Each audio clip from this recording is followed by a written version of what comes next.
Welcome back to my channel, everybody. It's me, Janae, and I'm back with another video about Druski. So this one's a little different from the Druski Love show. What's it called? Could have been Love and Could Have Been Records. This one's a little different. This one is Druski Allegations. So I am very curious of what is going to be said in this video. Like, what did he do?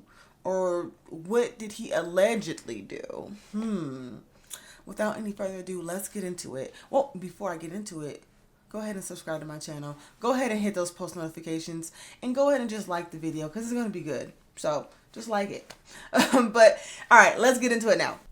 An up-and-coming star for around the last 4 years, he was ushered into the internet game around the same time as his good friend Jack Harlow, and it was like as Jack was rising up the ranks of music, Druski was rising up the ranks of comedy. During that time, he has become the most infamous skit comedian online, and this has obviously afforded him many opportunities, including his own show, countless sponsorships and commercials, features in movies, stake in Happy Dad alcoholic beverages, a feature on 2K, a comedy tour, and frequent collaborations with the biggest streamers and comedians in the world. Basically, this man became a cash cow, as Druski has an insane ability to take everyday situations and types of people and turn them into a viral skit or a meme. And his comedy just has this way of reflecting and predicting in real life situations. But now Druski has found himself wrapped up in the Diddy situation, as he and his friend and popular wide receiver, Odell Beckham Jr., have been listed in some of these Diddy accusations. But the claims they are throwing around here are honestly so outlandish that it almost makes this hard to believe. Now, yesterday was when this bombshell would hit the timeline. In the matter of Ashley Parham versus Sean Diddy Combs, an amended complaint names 2 more plaintiffs and several additional defendants, including Odell Beckham Jr., Druski, and a myriad of other people. So previously, it was just Ashley Parham versus Sean Diddy Combs, and then a couple John Does that were not listed, and now those John Does, the main ones, have been listed as Druski and Odell Beckham Jr. In total, Druski's name is actually listed 45 different times in this lawsuit, but these are the key details that really make everyone think that this is pretty far-fetched. Defendant Diddy then instructed another defendant Doe to also violate plaintiff defendant Doe, who has been determined to be defendant Druski, is what they're alleging. They say instead of immediately violating the plaintiff, defendant Druski doused plaintiff with more oil and lubricant and then jumped on top of the plaintiff's naked and oiled body, treating it like a slip and slide, and knocking the wind out of the plaintiff due to his enormous size. Oh my goodness. So they're saying Druski was in there slipping and sliding all around. Defendant Druski then caught himself from sliding over the plaintiff's oiled body, and off the bed, he then began violating the plaintiff through her reproductive parts. While defendant Druski was violating the plaintiff, defendant Diddy sat in a chair near the bed and began pleasuring himself while recording plaintiff's violation by defendant Druski. Another party's phone fell on the bed near the plaintiff. The plaintiff then attempted to grab the phone, but it slipped out of her hands and onto the floor due to the oil/lubricant that had been doused all over her person by defendants Diddy and Druski. Obviously, at this point, the baby oil is like infamous in this Diddy case. For those of you who don't remember, they claim that they discovered over 1,000 bottles of laced baby oil in Diddy's house. And they seized cases and cases of the kinds of personal lubricant and baby oil that Combs' staff allegedly used to stock hotel rooms for the freak-offs. More than 1,000 bottles altogether. Defendant Diddy began laughing at plaintiff's attempt to grab the phone. Throughout this violent gang violation, defendant Diddy made constant belittling remarks to plaintiff, including that he owned her now. When defendant Druski was finished violating the plaintiff, defendant KK entered the room to examine the condition of the plaintiff, who was barely able to move or control her bodily functions. And they say this is when they attached her to an IV and pretty much brought her back to life, made sure she wasn't gonna die. And that was apparently when Diddy, Shane, who is apparently the man who introduced Diddy to this person, KK, Odell, and Druski then exited the residence to the backyard where they smoked marijuana and cigarettes. And so obviously this all had the internet going absolutely wild. Of course, people immediately started resurfacing old clips of Diddy hanging out with Druski. Don't mind if I do.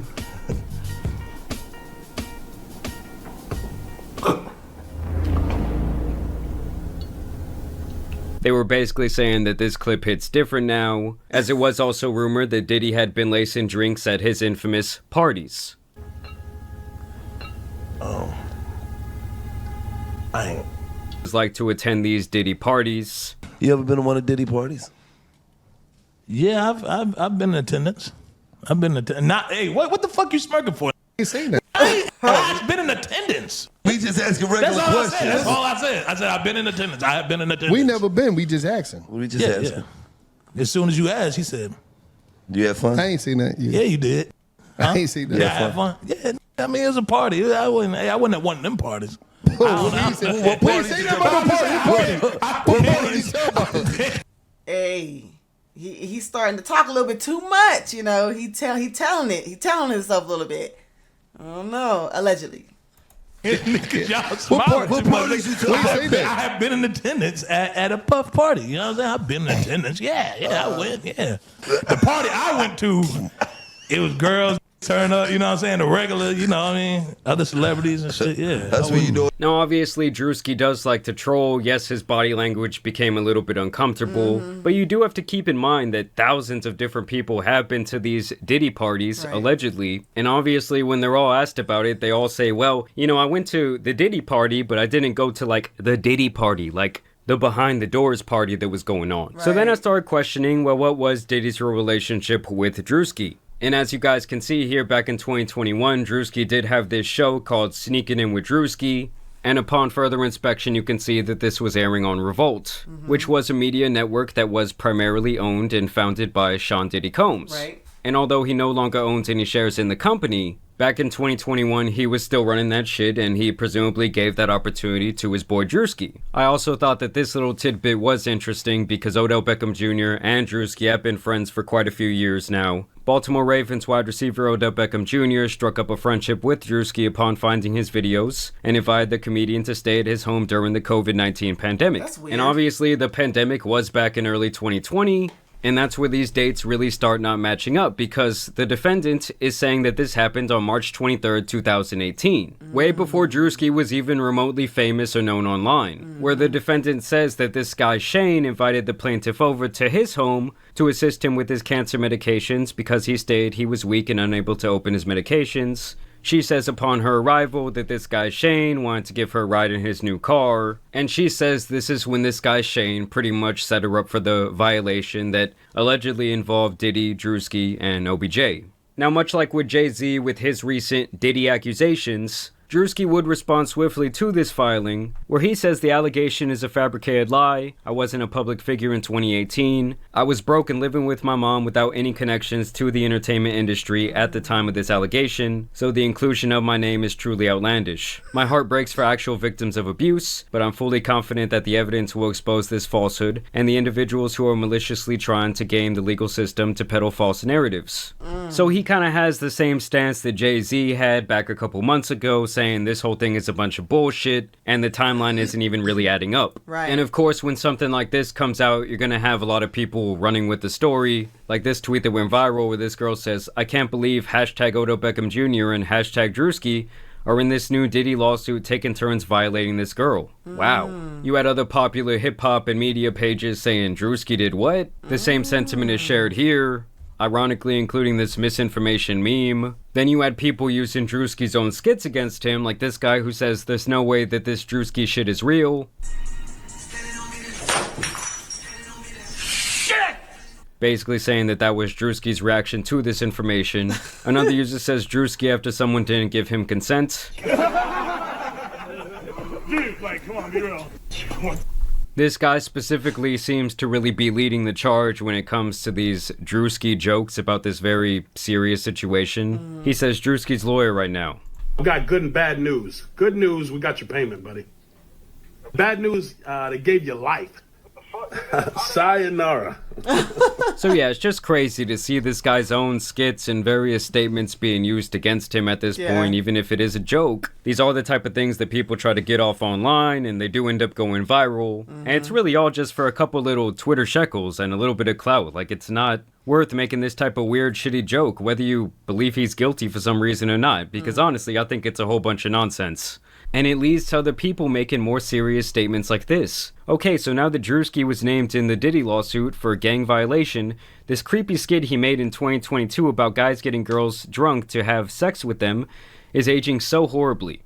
And it's like, does the person that posted this not understand that the entire point of this skit was to pretty much dog out guys that act like this? Like, the whole point of the skit is to say that guys who act like this are pieces of shit. Okay. Now, here is a clip from 4 months ago of this news network and of the lawyer representing this woman, Ashley Parham, in this case, and now these other 2 Jane Does, speaking on behalf of her client and the entire situation. Well, her attorney says she was in her 30s at the time of this alleged violent attack. It happened just about half a mile away from the Orinda police station here in a quiet neighborhood about 6 years ago. So yeah, 6 years ago, long before Druski was known at all. Ashley Parham says in 2018, Diddy and his entourage violently gangbang style her in Orinda. Her attorney, Ariel Mitchell, says it all started when she met a man named Shane Pierce in a bar in Contra Costa County, who began a FaceTime call with Diddy. She actually made a quip about Mr. Combs having something to do, that she didn't like him because he had something to do with Tupac's murder. The lawsuit says Parham believed Pierce invited her over to set her up to be by Diddy. The Contra Costa County Sheriff's Office told us in a statement, a report was taken on March 23, 2018. We take these cases seriously, and detectives thoroughly investigated the accusations. It was later determined the claims were unfounded. And that does make things a little bit more interesting for me, because obviously a legitimate report was made at that time, but even back then the police say, well, we found no wrongdoing. Yeah. As a matter of fact, they're saying we don't believe this ever even happened. She also reported the incident to Walnut Creek Police and Orinda Police without naming Diddy, as she felt she would not be believed. The woman who lives there confirms Pierce lived there, but that he was too sick with cancer and ALS to have done this. She also says Pierce did not know Diddy. So they're saying this guy has not only cancer, but also ALS. Now, if I really want to get into my conspiracy bag, I want to note here that I think that this all could just be a mastermind smokescreen being set by Diddy and his legal team. It's like Pokemon, okay? The accuracy goes down once you set the smokescreen. Because recently, the case against Jay-Z has been dropped without prejudice, which I believe means that they cannot, like, try to bring it back up in court. They cannot try Jay-Z again for the same thing. Obviously, there was a lot of holes in the timeline of that story. The accuser's own father said that he doesn't remember any of that taking place. And overall, the timeline and the series of events, especially when she came out on that news segment, just really were not adding up. And when the decision by the judge was made public and that entire thing was dismissed, Sean Combs' legal team would put out this statement. Today's complete dismissal by the 1-800 attorney is yet another confirmation that these lawsuits are built on falsehoods, not facts. For months, we have seen case after case filed by individuals hiding behind anonymity, pushed forward by an attorney more focused on media headlines than legal merit. Just like this claim, the others will fall apart because there is no truth to them. Sean Combs has never essayed or trafficked anyone, man or woman, adult or minor. No number of lawsuits, sensationalized allegations, or media theatrics will change that reality. We will continue to fight these baseless claims and hold those responsible for these false claims. This is just the first of many that will not hold up in the court of law. And that's why I have the feeling that this entire thing is a bit of a smokescreen. Because if you have enough of these outrageous allegations coming out, it allows you to kind of start poking holes and giving a little bit of reasonable doubt to accusations that could actually be legit. And it's like the more outlandish they get, like describing Druski as using her as a slip and slide and then the timeline not adding up at all, it just hurts the case for people who are possibly actual victims of abuse at the hands of P. Diddy. And at this point, it's like Diddy seems so seemingly stuck in this corner that it's like that's all they can do to kind of like alter the public perception a little bit. Right. And as these cases start getting knocked down and dismissed, it kind of starts the social programming and people start to think, well, maybe these other things aren't real either. And obviously on the other end of the spectrum, you're going to have a whole bunch of people just bringing up false claims because they want a payday, they want a settlement. It's just the way they describe the entire series of events just seems a little bit too outlandish for me personally to believe. And I think that it could definitely hurt real victims in this case. Either way, I want to know what you guys think about these accusations down below. As always, also want to thank you guys for watching today's video, dropping a like and subscribing, but as you guys know, it's been your boy, the Tan Superman, and some other lawsuits out here need to be covered, so I'm out. Peace! Alright, that was Druski allegations. What I will say is that my heart goes out to any victim of SA or any wrongdoing, but it does, I don't know, obviously I don't know, I wasn't there, I don't know what's true and what's not, but I don't know if I believe, but I don't know. So it's just like, but Druski wasn't a thing in 2018. I didn't know of Druski in 2018, but that's not to say that other people didn't know of him. I don't know what he was doing. I don't know. Like, so, and it seems like a police report was taken, an investigation was held, and it was unfounded. Now, with that being said, this still doesn't mean that it did not happen, but the likely, I don't know. I had to be careful what I say, just because I know if something like that happened to me and I wasn't being believed, that it just would destroy me. But on the other side of things, there are people out there who like to make up stories for a payday or for clout or whatever, for whatever reason, and it's unfortunate because there are true victims of SA out there, and they're not believed, and it just kind of takes away from their pain and their suffering and their experience, their unfortunate experience. But I don't know. I'm still a fan of Druski. I am, and I hope that these things are not true. And he just doesn't give me that vibe. Like, he's just a funny guy. Like, he just seems like he just likes to have fun and make jokes. He's a businessman. He likes to make money. Let me know what you think about this in the comments below. Let me hear your opinions, your thoughts. Yeah, this was an interesting one, just because it's about Druski. Like, I wouldn't put Druski in that light. So, if you haven't subscribe, like this video, and I'm going to be reading your comments. So, like, let me know what you really think, so we can have a good conversation about this. Maybe I'll do another video, a follow-up video on this. If you wanted a follow-up video on this, in response to your comments, let me know. Yeah, I'll see you guys next time. Bye.